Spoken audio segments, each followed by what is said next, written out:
Hello guys आज म यहाँ ठडाएको छु र आज हामी बेलौटी टिप्न गएको।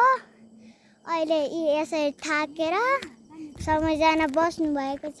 ल दुर्गा दिदी हेलो भन्नु। हेलो वेलकम टु इरिसाको ब्लग हैन। अहिले चाहिँ हामी इरिसाको ब्लगमा छौँ गाइज। यहाँ सबैलाई स्वागत छ। हेलो गाइज इरिसाको ब्लगमा पनि सबैलाई ल रेडी। हजुर नमस्कार, म इलिसाका बाबा हो अब हामीले बेलौटी टिपेर घर लाग्दैछौँ। यहाँ चाहिँ बेलौटी छ।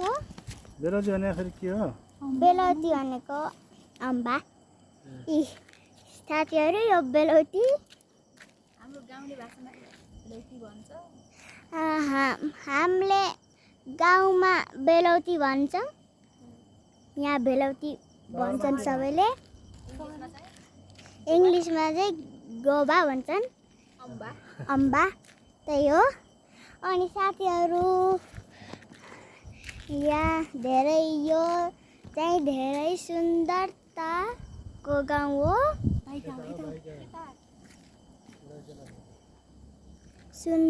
सुन्दर छ एकदम। यहाँ वरिपरि यहाँ तल शीत खोला पर्दो रहेछ। म पहिलो पटक यो शीत खोला हेर्दैछु। ल यो साथीहरू हेर्न सक्नुहुन्छ, यो शीत खोला हो। अनि हामी चाहिँ यहाँ अहिले बसेछौँ। म नि यहीँ बसेछु, लटक्कले बस्न पर्यो। खसेको भाइ।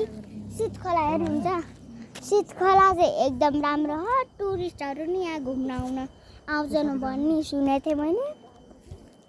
वहाँदेखि यहाँसम्म लङ्गेस्ट त पर्दैन, तर जे भने लङ्गेस्ट जस्तो लाग्छ के हो। त्यो पारी यहाँदेखि वहाँसम्म आउने रहेछ।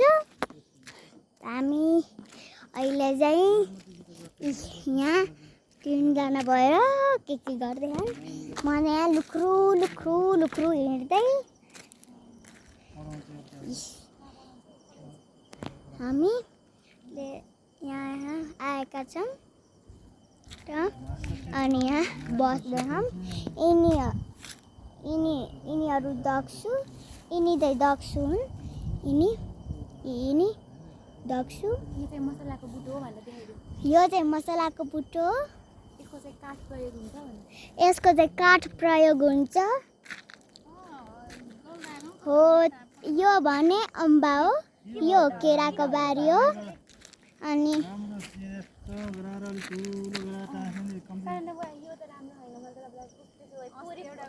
हामी चाहिँ यहाँ बस्दैछौँ र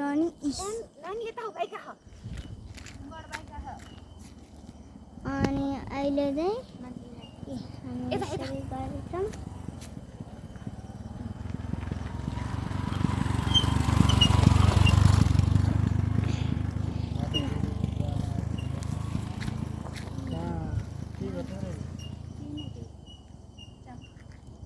ल अब लागिन्छ घर। ल